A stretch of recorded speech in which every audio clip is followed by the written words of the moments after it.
Entonces, las declinaciones. Los casos en el idioma griego, que es lo que estamos estudiando, juegan un rol muy importante, fundamental, cuando tenemos que tratar de identificar cuál es la función entre las palabras, y eso es la sintaxis, ¿sí? La sintaxis trata de buscar y determinar, de ser la función que hay entre los distintos componentes de una oración, en el discurso. Los casos vienen a jugar un papel muy, pero muy importante. Y aunque hay solamente 5 casos, 5 formas distintas de cada caso, tenemos el nominativo, vocativo, genitivo, acusativo y dativo. Esas formas tienen muchas funciones, como acabo de decir. Además, entre las 140.000 palabras del Nuevo Testamento, alrededor de 3/5 partes tienen formas con casos. 3/5 partes de las 140.000 palabras del Nuevo Testamento tienen casos, usan casos, estas terminaciones. Estas palabras no solo son sustantivos, incluye, por ejemplo, también adjetivos, principios, pronombres, los artículos. Los artículos utilizan casos. Entonces es importantísimo, por la frecuencia que hay, 3/5 partes, poder ser capaz de identificar bien las funciones. Este es un gráfico que Wallace tiene en su libro, que revela un poco.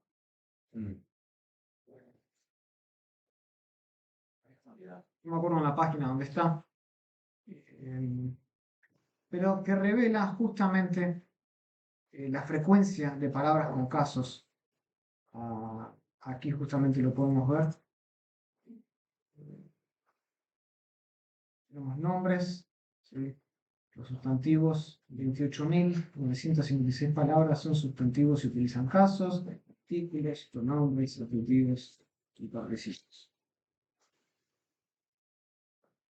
Entonces, todos estos distintos tipos de palabras, como pueden ser los artículos, los pronombres, los adjetivos y los participios, tienen formas declinables como los sustantivos, pero hoy lo que vamos a hacer es justamente concentrarnos en el uso de estos últimos, ¿no? De los sustantivos. Y vamos a ver cómo cada caso tiene distintas funciones. Y el primer caso con el cual vamos a comenzar va a ser con el nominativo. Y de los 5, ese es el primero que siempre consideramos, nominativo. ¿Cuál es el primer caso? ¿Qué es el caso nominativo? ¿Qué es lo que hace según lo que estudiaron o leyeron, mejor dicho? Usualmente es el caso del sujeto. El caso del sujeto, sí. El caso nominativo es el caso de la designación específica. Los griegos se referían a este caso como ge onomastike tosis, es decir, el caso que nombra, por eso lo llamamos nominativo. Es el caso que nombra. ¿Por qué? Porque nombra justamente al sujeto principal de la oración. ¿Ok? Específica. Sí. Designa, nombra al sujeto principal de una oración. Y ese es el uso más común del caso nominativo. El nominativo aparece más que en los otros casos, sin lugar a duda, aunque el acusativo y el genitivo se le acercan bastante. Entonces vamos a ver los distintos casos. El primero, como dije, es el nominativo como sujeto. El nominativo como sujeto.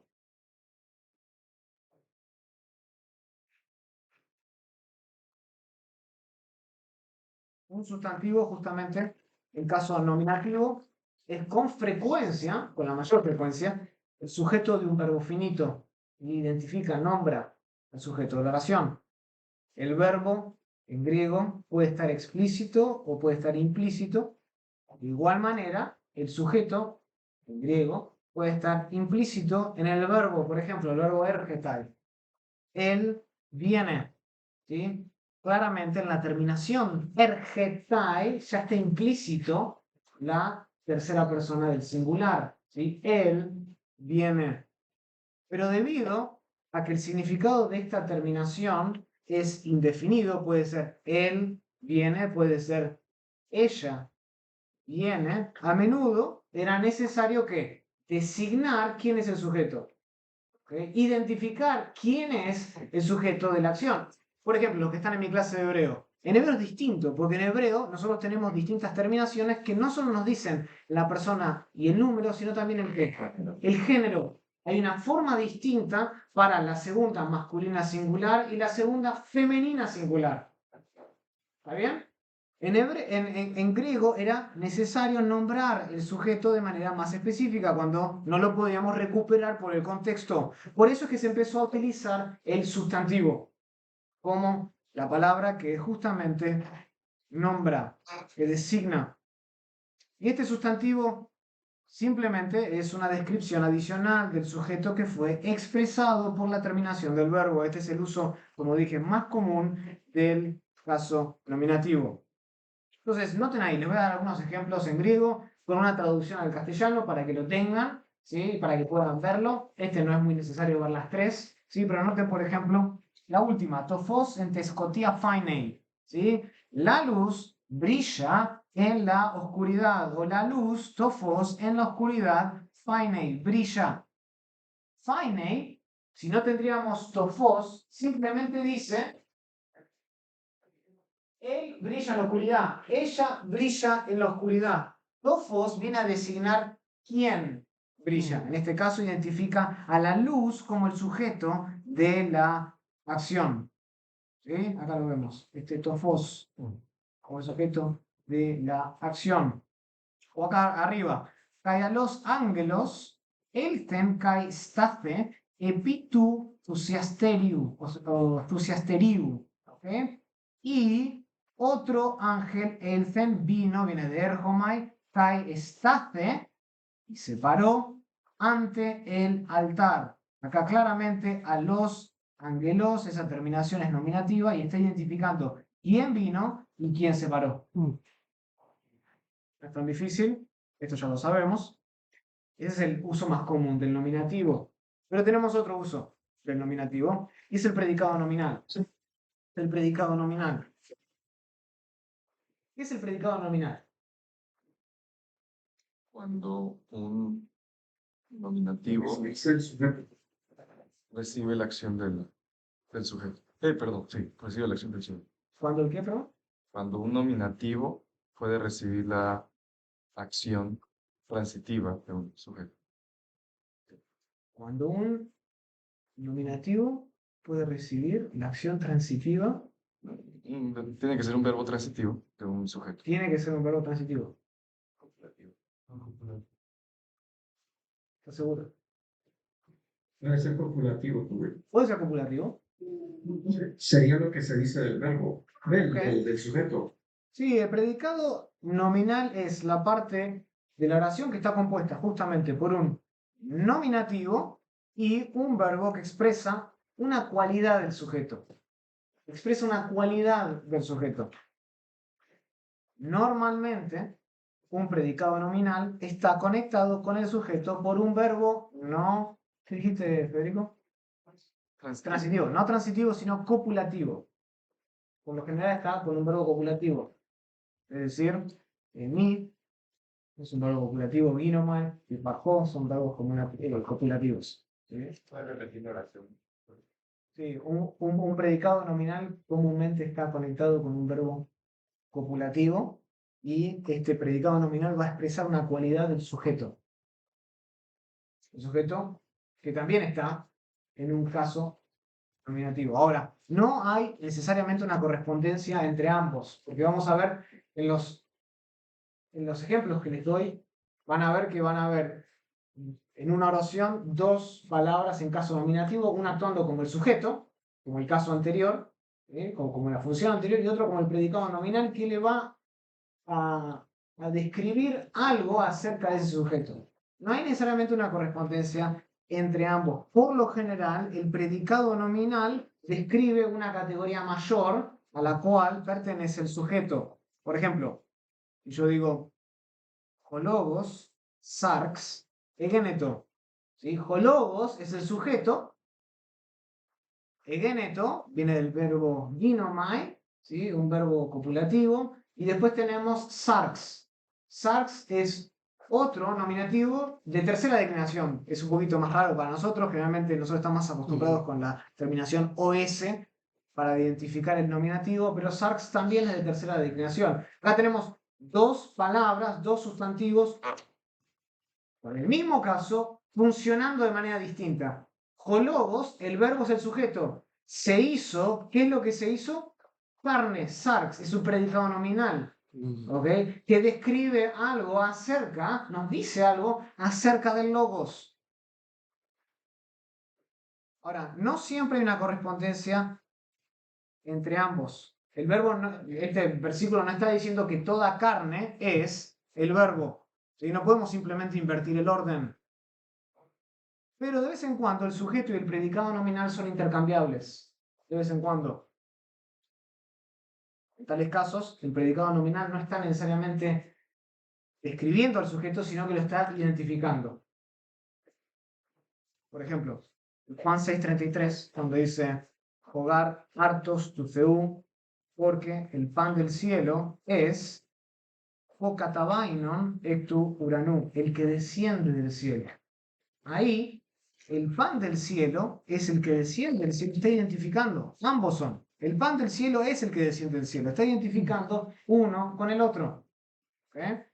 Ahora, ¿cómo nosotros podemos distinguir entonces entre cuál es el sujeto y cuál es el predicado nominal? Porque ambos están en caso nominativo. ¿Cómo sabemos cuál es el sujeto y cuál es el que lo describe o el que lo identifica? ¿Está más definido? ¿O está más definido? ¿Un artículo puede ser? Sí, hay tres cosas. Una, si uno de ellos es un pronombre personal, demostrativo o relativo, ese es el sujeto. Si uno de los dos es un pronombre personal, demostrativo o relativo, este es el sujeto. Noten el primer ejemplo. Y este era el principal, o era principal de la sinagoga. Y este era, tengo que poner el verbo copulativo que está acá, Hypergen, principal de la sinagoga. Noten acá, juntos, arjón. No son nominativos. ¿Cuál es el sujeto? Jutos. ¿Por qué? Porque es un pronombre demostrativo. Está más determinado que un sustantivo. El que le sigue, arjón, es el predicado nominal. Entonces ahí tenemos dos en casos nominativos, dos palabras en casos nominativos teniendo funciones diferentes. Segunda manera de identificarlo. Si uno de ellos tiene el artículo definido, ese es el sujeto. Si uno de los dos tiene el artículo definido, ese es el sujeto. Por ejemplo, en el caso de Juan, ¿recuerdan? Juan 1:1. ¿Sí? Acá lo vemos. Kai theos en hologos. ¿Cuál es el sujeto? Pero theos viene primero. Pero hologos tiene el artículo. Entonces, como logos tiene el artículo, es el sujeto de la oración. Y el verbo era Dios. En este caso, theos, por su ubicación en la oración, está siendo enfatizado. ¿Está bien? Por su posicionamiento, está siendo enfatizado. Está poniéndose primero en la oración. Pero el sujeto no es theos, el sujeto es el verbo, hologos. Otro ejemplo. Primera de Juan capítulo 4, versículo 8 dice, ho theos agape estin. Dios es amor. Primera de Juan 4:8. Ho theos agape estin. Ahí tenemos dos palabras en caso nominativo. Ho theos viene primero y tiene artículo, ese es el sujeto. Y después agape viene posteriormente, no tiene artículo, es nominativo, pero es el predicado nominal. Este versículo indica que Dios tiene, ¿qué cualidad? De amor. Pero Dios no es idéntico al amor. No hay correspondencia total. Si fuera intercambiable con el sujeto, entonces estaríamos afirmando el panteísmo. El amor es Dios. No son intercambiables. Algunas veces lo son, otras veces no lo son. ¿Se entiende? Entonces es importante en este tipo de relaciones entre dos nominativos que están conectados por una cópula verbal, identificar cuál es el sujeto y cuál es el predicado nominal. Sí, Juan. Hay un caso donde haya, por ejemplo, que haya un sustantivo que sea pronombre personal y el predicado nominal tenga artículos. Sí, es probable. Sí, muy Y probable. ahí el que prima es El pronombre. el pronombre. El pronombre. Sí. Los pronombres son más determinados que el sustantivo. ¿No? Sí. Los pronombres son más determinados. Son más determinados, por supuesto. Sí. O sea, Piénsalo conmigo. Si yo digo una casa y yo digo tú, ¿qué es más determinado? Tú. Si yo digo la casa y digo ¿cuál es más determinado? Estoy apuntando a alguien. Entonces los pronombres, y perdón, no me estaba refiriendo a ti, pero te quería usar el demostrativo, son más determinados, ¿sí? Que el sustantivo. Más allá de que tenga el artículo o no. Sí, buena pregunta, Juan. Federico. la traducción que hizo de Primera de Juan 4:8, doctor, la hizo traduciendo a es. Sí, Ok. Dios es amor. Pero teológicamente hizo esa salvedad. De No son que- mutuamente, no son correspondientes, no son equivalentes Equivalentes. necesariamente, que puedo intercambiarlos.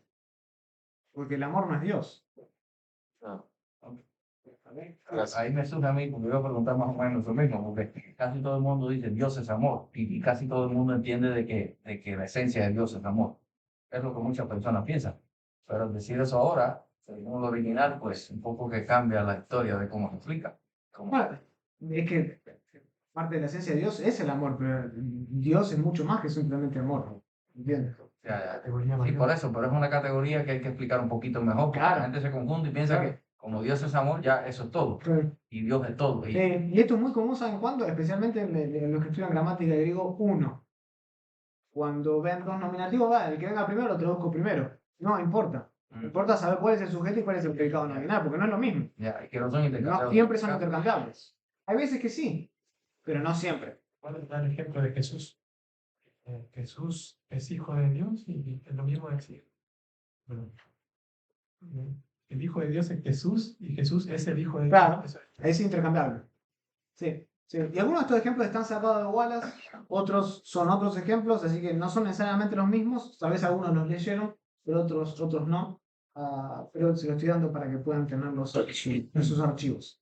Y noten, por último, si ambos tienen el artículo determinado, ahí nosotros recurrimos al orden. El que viene primero es el sujeto.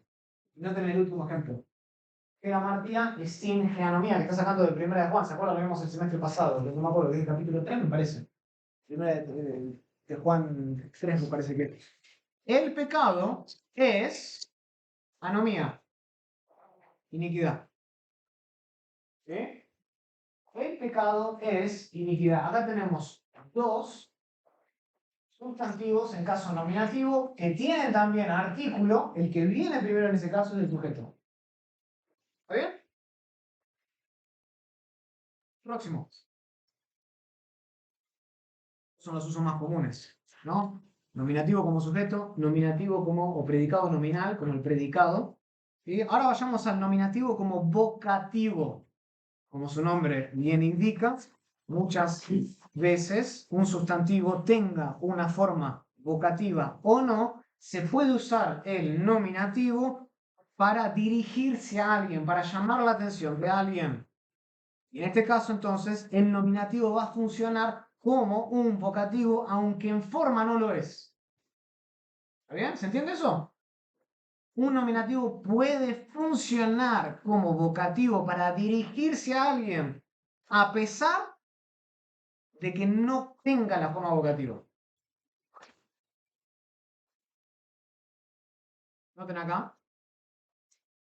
Primer ejemplo. Ape Criste, Tomás cae pena auto, Jocurius mu cae Joseos mu. Tomás respondió y le dijo, Señor mío y Dios mío. Señor mío y Dios mío. En este caso tenemos dos nominativos Kurios y Theos, que están funcionando, ¿de qué manera?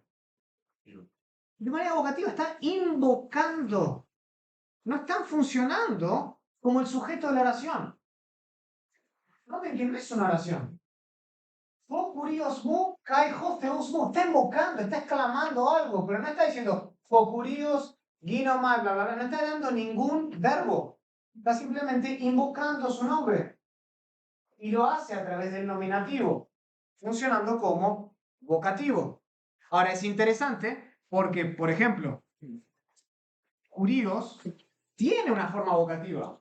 ¿Cuál es? Kurie. ¿Sí? Termina en epsilon. Pero acá Tomás decide no utilizarlo. Y es cierto, ya para la época del griego koine el vocativo estaba cayendo en desuso. ¿Sí? Porque muchos estaban haciendo esto, utilizando el nominativo como vocativo. Sí. Un vocativo en forma puede tener un pronombre, o sea, es como tiene Sí. vocativo, ¿qué? Sí. Sí, puede ser. Sí, porque acá, esto está, después lo vamos a ver, el genitivo está modificando el vocativo. Sí, pero lo tienes mucho en las epístolas paulinas. Hermanos míos. Niños, están modificando el hermano. Y luego hijitos míos. Y Y ahí ese hermano que está en vocativo, o sea, muchas veces o puede estar en vocativo o está en nominativo, pero tiene una función vocativa. La idea no es que sea el sujeto de la oración. Cuando yo digo, amados míos, hijitos míos, ¿qué función tienen? Llamarte la atención. Ese es el vocativo. Está invocando a que me mires. Padres. Acá, el segundo ejemplo. Tatekna. Hyupakuete tois goneusin humon. Hijos. Obedezcan a sus padres. Ahí, tatekna, ¿qué es? Nominativo. Pero está funcionando de manera vocativa. ¿Cómo? Tatekna, porque es... no, creo que tiene otra función. Lo puedo revisar. Pero aquí noten, el tatekna no es necesariamente el sujeto de la oración. Simplemente está invocando y llamando la atención de lo que están leyendo en este caso, la carta. Ucelo, sí, buena función. Sí, no debería llevar artículos si fuese vocativo, propiamente hablando. Bien. Ucelo de Humas agnoein adelphoi. ¿Sí? No quiero que ignoren, hermanos, adelphoi. Hay otro caso, adelphoi. ¿Sí? Nosotros tenemos, por ejemplo, en singular adelphos, adolfe. ¿Sí?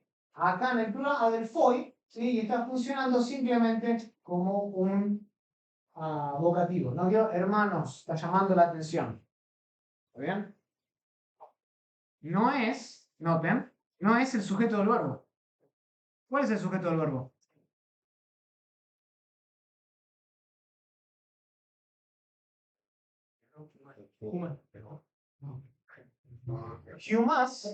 Humas es el sujeto de qué verbo? Del infinitivo.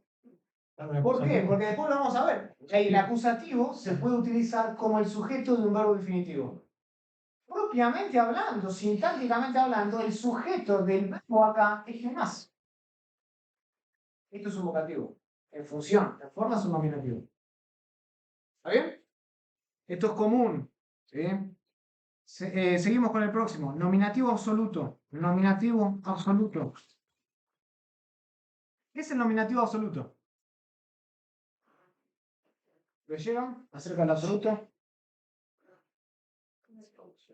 Muy bien, está en introducciones. Es cierto, en los títulos, en las salutaciones, en las exclamaciones, en las expresiones proverbiales, el nominativo puede encontrarse sin ningún tipo de conexión gramatical en el contexto.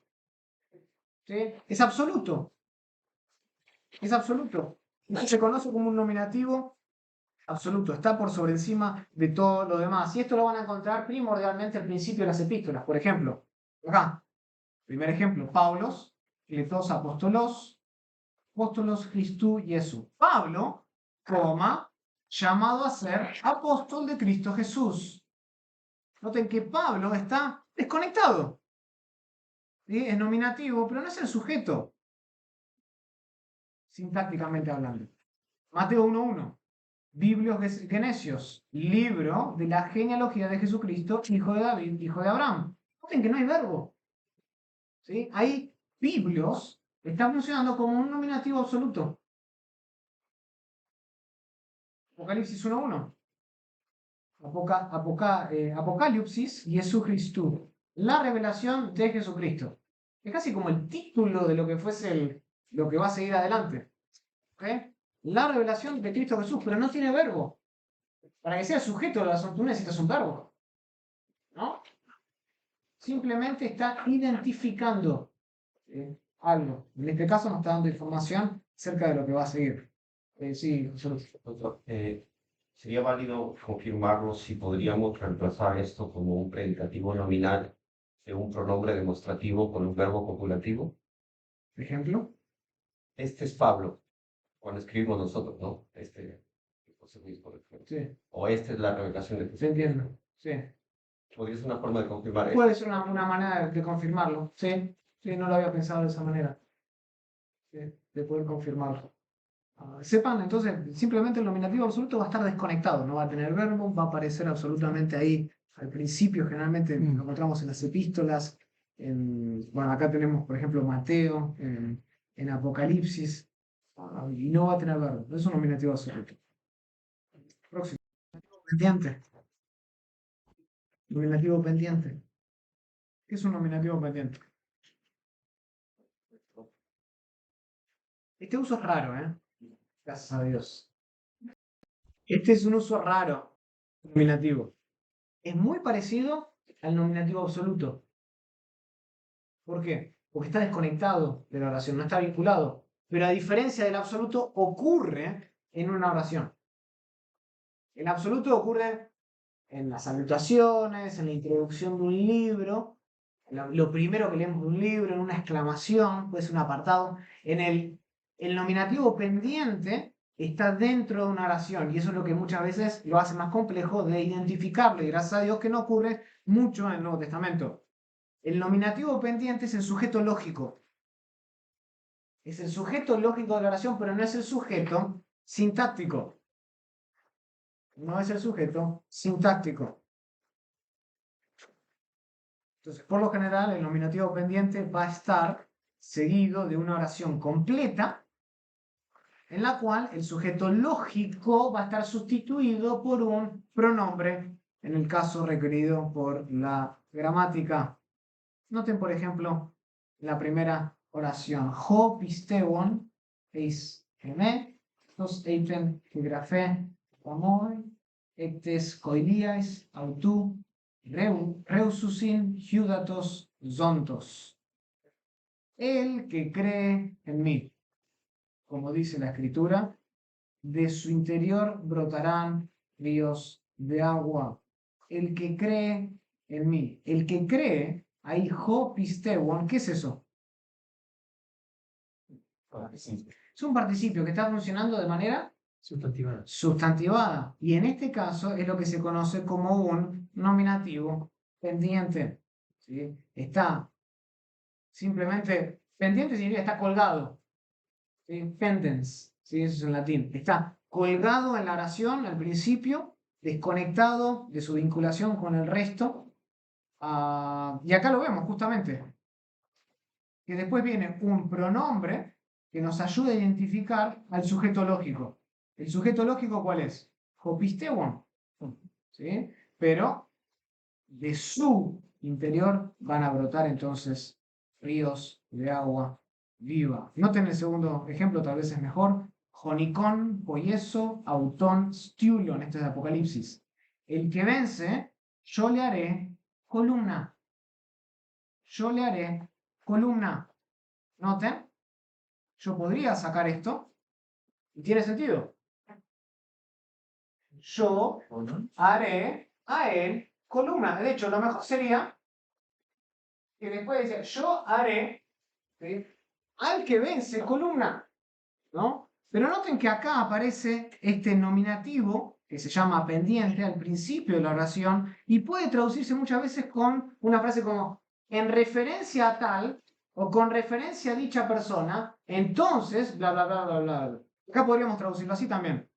Con referencia o en base al que vence, yo le haré columna. Aquí el autón en realidad está tratando de identificar el sujeto lógico de la oración que es fonicón. ¿Está bien? Y así lo pueden ver en la otra oración. Generalmente noten la tendencia en el Nuevo Testamento. Opisteuon, fonicón, anistámenos, todos son ¿qué? Participios. Los participios tienden a tener esta función, cuando son sustantivados, a funcionar como un nominativo pendiente. Está desconectado de la oración sintácticamente, pero lógicamente es el sujeto. Próximo, apelativo. Apelativo. Pregunta, doctor. Sí. Antes de que pase al siguiente, ¿siempre va a ser el nominativo pendiente reemplazado por un pronombre? Le va a seguir un pronombre. Porque el pronombre lo que va a hacer es, me va a hacer mirar para atrás al antecedente, algún tipo de referente. El pronombre a mí como lector me hace decir, ¿de quién está hablando? Le haré a él. ¿Quién es él? El que vence. Me hace mirar para atrás. Entonces, va a tener, y esa es una manera de identificar al nominativo pendiente, de que va a tener un pronombre que le sigue que nos va a hacer mirar para atrás. Gracias. Próximo aparece el nominativo apelativo, y ya con esto terminamos los nominativos. Este es muy raro, más raro que el pendiente, e indica un nombre propio cuando parece que se requiere otro caso. ¿Sí? Noten acá el primer ejemplo, ente elenike onomae apolion. En griego tiene por nombre Apolión. ¿Apolión en qué caso está? Nominativo. Uno esperaría un qué ahí. Acusativo. De hecho, eso es lo que pasa anteriormente. Tiene por nombre, coma, y uno esperaría un acusativo aposicional, ¿no? Eso es lo que esperaría uno. Sin embargo, aparece un nominativo. Noten acá. Poneiteme jodidáscalos kai jocurios. Ustedes me llaman el maestro o maestro y señor. Noten ahí, ambos están en caso nominativo. Uno esperaría otra vez un acusativo ahí. Como si tuviera comillas. Claro, es ese sentido. Pasa siempre con nombres propios. En este caso tenemos un título, ¿no? Maestro y señor, pero se entiende de la misma manera. Noten el otro. Juan, a las 7 iglesias que están en Asia, gracia a ustedes y paz. Noten. Joon kai, jogen kai, jo erjómenos. Del que es y era y ha de venir. ¿Ven eso? Del que era, del que es, era y ha de venir. Gramaticalmente hablando, esto está mal. Porque ¿qué es lo que rige a esta frase? La preposición apó. ¿Y apó qué demanda? Genitivo. Y sin embargo, lo que le sigue, ¿qué es? Nominativo, porque es un nominativo justamente apelativo. Un nominativo que está apelando a un nombre. ¿Okay? Entonces irrumpe en la oración, no importa dónde esté, no importa quién lo gobierne, e indica un nombre propio cuando se espera otro tipo de caso. En este caso se espera un genitivo y aparece un nominativo. En la otra se espera un acusativo y aparece un nominativo. ¿Está bien? Estos son, ¿cuántos dijimos? ¿6?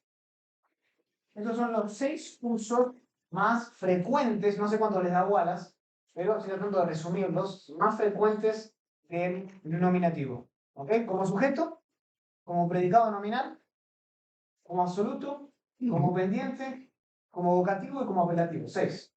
¿Les digo otro más? No. Segundo. Profesor, Sí. disculpe, el último, el apelativo, no logro captar bien cuál es la característica principal. La característica principal es que tú esperas otro caso y aparece el nominativo. Simplemente eso. Y lo hace con los nombres o los títulos. Otra vez, el más claro acá es el tercer ejemplo. Tú tienes apó Lo puedes ver en el... Sí. Tú tienes apo, apo demanda genitivo. Nosotros siempre que estudiamos las frases preposicionales o las preposiciones, dijimos, las preposiciones rigen, gobiernan el caso de lo que le sigue. Acá no le importa nada. Y lo que sigue, a pesar de que tiene que ser genitivo, ¿qué es? Nominativo. Mira, Uno espera un caso, pero viene un nominativo en su lugar. Esto pasa con nombres o títulos. ¿Está bien? gracias. Sí. No te preocupes que no es muy, es raro en el Nuevo Testamento. Sí. William. Doctor, en el libro el apelativo lo cambia de otro nombre o lo pone por No sé, o no lo dice. no lo chequeé. ¿No lo tiene? O sea, jefe, en lugar de otro. Guárdalo. En lugar de otro caso, pero bueno. ¿Quién más? Sí, David. Sí. El segundo ejemplo que tiene allí de nominativo apelativo, Ujú. me suena también a que pudiera ser un predicativo nominal con los dos artículos determinados o porque los dos tienen el artículo. ¿Por qué no puede ser un predicado nominal? ¿Alguien? ¿Puede repetir No, el segundo, él está diciendo el segundo ejemplo, este. Poneiteme jodidáscalos caijo curios.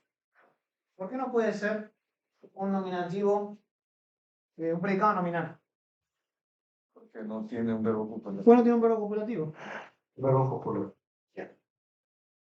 El predicado nominal identifica algo del sujeto. Acá no está identificando nada. Acá dice, me llaman, ¿no? Tú necesitas un ginomai, un juparjo o un eimi. Y en su lugar tiene foneo. Gracias. Bien, buena pregunta. Próximo, vocativo. El vocativo. Y este es el más... No difícil, te iban a asustar, ¿eh? No. El vocativo es el más fácil. El vocativo, ¿qué es lo que hace? Lo vimos ahora hace un ratito. Invoca. Invoca. Llama la atención. Exacto. Llama la atención. Es como un megáfono. ¡Ey! Presta atención. Eso como decimos nosotros, ¿no? Levantamos la voz. Llama la atención de una persona. Exclama algo importante. Ahora, otra vez. El vocativo no tiene relación sintáctica con el resto de la oración. Está ahí para llamar la atención. En este aspecto, el vocativo es muy similar a ¿qué? Al nominativo. ¿No? ¿Cómo? Como el absoluto. Que está desconectado. Claro, por supuesto, José Luis, al vocativo, por supuesto, pero hablamos del absoluto y hablamos del absoluto que está desconectado de la oración, sintácticamente hablando. ¿Sí? Lo bueno es que menos del 1% del Nuevo Testamento, de los casos del Nuevo Testamento griego son palabras en vocativo. Menos del 1%. Solo vamos a ver un uso, que es el primario, ya estaba en desuso, que es lo que se llama el vocativo de invocación directa. ¿Sí? Pero básicamente lo que hace es llamar la atención directamente del receptor de un mensaje.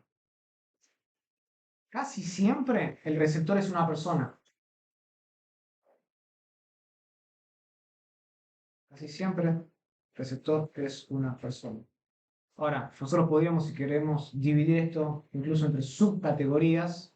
Podríamos dividirlo entre el vocativo de invocación simple, sin la partícula enfática o lo podríamos también una invocación emocional y enfática cuando se le agrega la O. ¿Sí? La O es enfática. El hecho de que no esté ahí es que no es tan enfática como si estuviera. Noten acá.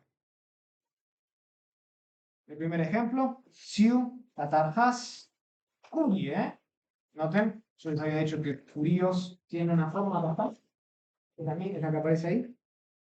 Tengen, Efemeli, Osas. Tú, Señor, en el principio fundaste la tierra, o tú, en el principio, desde el principio, Señor, fundaste la tierra, estableciste la tierra. No te cagás, Kuri, está completamente desconectado de la nación, por eso está entre comas.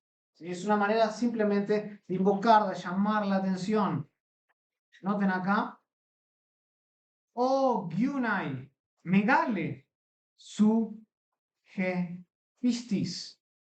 Oh, mujer, acá tenemos un caso de invocación enfática. Oh, mujer, qué grande es tu fe. qué grande es tu fe. Acá lo mismo, pero quiere saber, oh hombre vano, no el uso otra vez de la O enfática, antrope, ¿quién es? ¿Sí? Está desconectado de la oración. La oración podría tener completo sentido si se lo saco. ¿Sí? Solo está ahí para llamar la atención del que lee o el que escucha. Eso se llama vocativo o invocación directa. ¿Vamos? Y con eso terminamos el vocativo. Próximo. Genitivo. ¿Cuántos casos tiene Wallace del vocativo?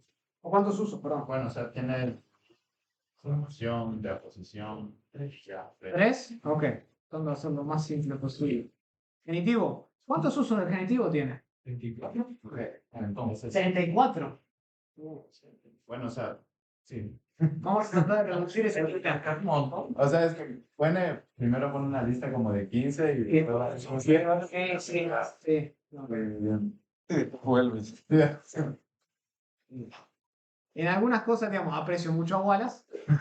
En otras creo que lo podría, en términos pedagógicos, lo podría haber resumido en menos categorías. Y al final de cuentas, a ver, los usos o las funciones en realidad lo que son es tratar de determinar cómo está aplicada esa palabra en un contexto determinado. Y después van a ver, incluso a él le pasa, son discutibles algunas de las categorías que él crea. Es como tratar de separar pelo por pelo. En algunas cuestiones es difícil un genitivo si es sujeto, objetivo. Y después tira, por ejemplo, lo vamos a mencionar, el genitivo plenario, que es como que si no es este o es este, tirarlo ahí, puede ser uno de los dos, ¿no?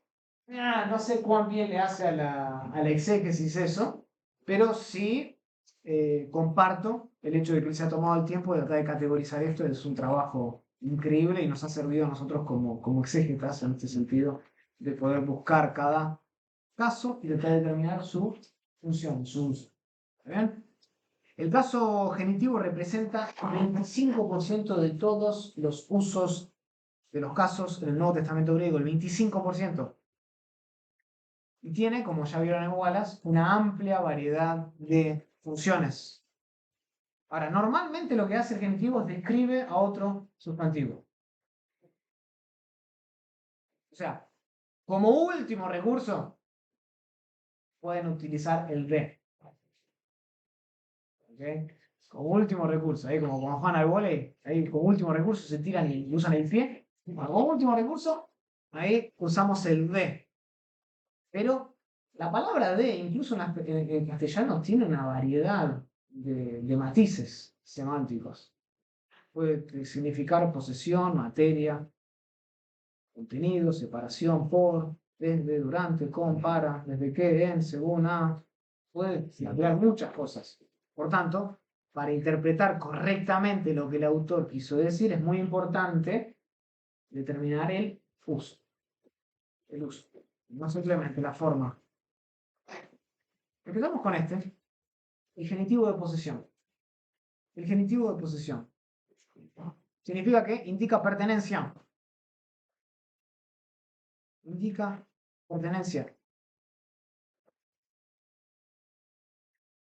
Puede ser pertenencia incluso entre relaciones personales, familiares.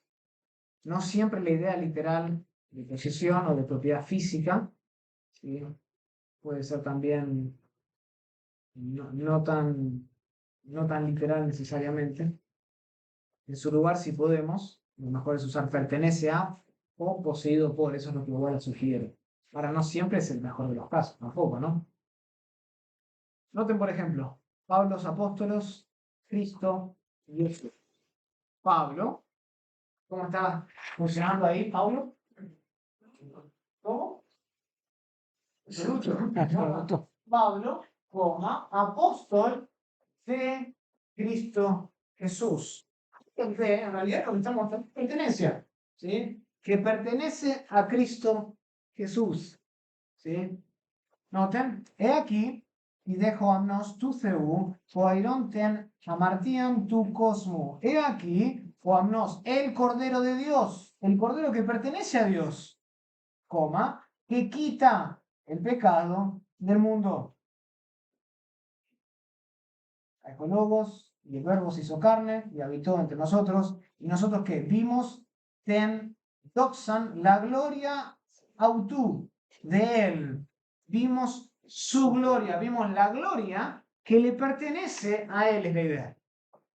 ¿Ok? Este tal vez es uno de los usos más comunes del genitivo, ¿no? Genitivo de posesión. Después está el genitivo de parentesco. Y el de parentesco está relacionado con el de posesión, claramente. En realidad, podríamos decir que el genitivo de parentesco es una aplicación del genitivo de posesión. Se encuentra solo una docena de veces en el Nuevo Testamento e indica justamente algún tipo de relación personal. Relación personal. Mientras que el genitivo de posesión posee a alguien o posee a algo, el genitivo de parentesco no es tanto que lo posee, sino que está relacionado. Hay un tipo de relacionamiento. Es de familia, por eso le ponen de relación familiar, ¿no? Por eso le pone, sí, correcto. Sí, sí, sí. No es que el padre El dueño es dueño del hijo, esa no es la idea. ¿Sí? La idea es justamente que hay una relación estrecha. Generalmente la palabra de pariente se omite y la oración conserva un artículo para poder justamente identificar esta función. Noten aquí. Heuron, David, son tú y Esaí. He hallado a David. Noten después esto. En este artículos acá. Hijo de Isaí. Noten que hijo no está en el original. Literalmente solo dice, he hallado a David. Él, o él que es el de Isaí. Algo así podríamos traducirlo. Familiar. Es familiar. Exacto. María, G, Jacobu. María, noten otra vez el artículo. Sí. la. Sí, la de Jacobo. Lee literalmente. Pero estaríamos mal en traducirlo así. Nosotros sabemos cuál es el sentido. María, en este caso, no es la hija, es la madre de Jacobo. ¿Entienden? Entonces se le acercó, noten ahí, Gemeter con Huillón Zebedayo. Se le acercó la de los hijos de Zebedeo. La madre de los hijos de Zebedeo. ¿Se entiende? Esa es la idea. Y el artículo es a donde funciona a identificar este genitivo de parentesco. Indica una estrecha relación. ¿Hasta ahora vamos bien? Genitivo partitivo. Genitivo partitivo. Este también, no. Este es común. Un genitivo partitivo. ¿Qué es el genitivo partitivo? Sí, su propio nombre lo indica. ¿Sí? Un genitivo articular, es decir, que tiene artículo directo, puede indicar la totalidad de la que algo es parte. Y yo digo, un estudiante, ¿sí?, de México, puedo decir, estoy hablando de uno y después con el genitivo estoy identificando el total de donde procede esa parte, en este caso un estudiante. La rama del árbol, uno de ustedes, son todos ejemplos. Noten, el partitivo. Uk eimi hosper hoiloipoi ton anthropon. No soy como hoiloipoi, el resto ton anthropon, de los hombres. El de los hombres no está indicando pertenencia, no está indicando relacionamiento familiar o parentesco, está identificando que aquí, ¿sí?, el resto de los hombres, el resto es una parte de algo mayor que son los hombres, de un grupo. Y yo no soy uno, dice. El siguiente ejemplo. Tines ton gramateon eifan en geautois jutos blasfemei. Algunos, noten, esto está en caso nominativo, y después ¿qué viene? Ton gramateon, caso genitivo. Algunos de los escribas, es decir, una parte de un grupo más amplio, pero no es todo lo que estaban ahí. Algunos del grupo de los escribas, ¿qué es lo que se dijeron? Este blasfema. Noten que que los escritores nos dan señales, ¿sí? Quieren que pensemos. No es una cosa decir, tienes Don Gramateón a decir esto. Algunos decían, bueno, algunos puede ser cualquiera de los que estaban ahí. No, el texto señala que eran algunos de los escribas que pertenecían a un grupo. Inmediatamente, hablando de la UN, vino Judas, Geis, uno, con do de K. Este no era cualquier Judas, este era De los uno 12. de un grupo más grande, los 12. Eso es partitivo, nos dice, identifica el grupo al que pertenece una parte. ¿Está bien? Partitivo. Genitivo sujeto. Este es otro. Genitivo sujeto. Referimos, vamos a terminar a las 9 de la noche, pero Genitivo sujeto. genitivo sujeto. Genitivo sujeto. El genitivo sujeto, ¿alguien se recuerda qué es? Cuando representa el sujeto del verbo intransitivo. Más o menos. Más o menos. Este tipo o este uso del genitivo está vinculado con sustantivos que tienen o que denotan acción. Acción, claro, acción verbal. Indica el sujeto de esa acción verbal que está contenida dentro del sustantivo. No es un verbo, pero si yo puedo cambiar el sustantivo y transformarlo en un verbo, probablemente estoy ligando con ya sea este o el que viene después, que va a ser el objetivo.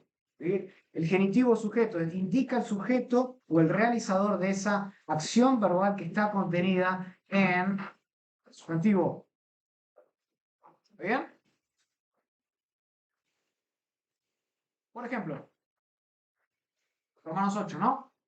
¿Quién nos separa del amor? Dice, apó, es agapés, y después dice, tú, Cristo. ¿Quién nos separa del amor de Cristo? Aquí Cristo no me pertenece arbitrariamente. ¿Y cómo sé eso? Si yo puedo, si tengo el genitivo acá, si yo puedo transformar el sustantivo que le viene antes a una acción verbal, probablemente esté lidiando con un genitivo sujeto.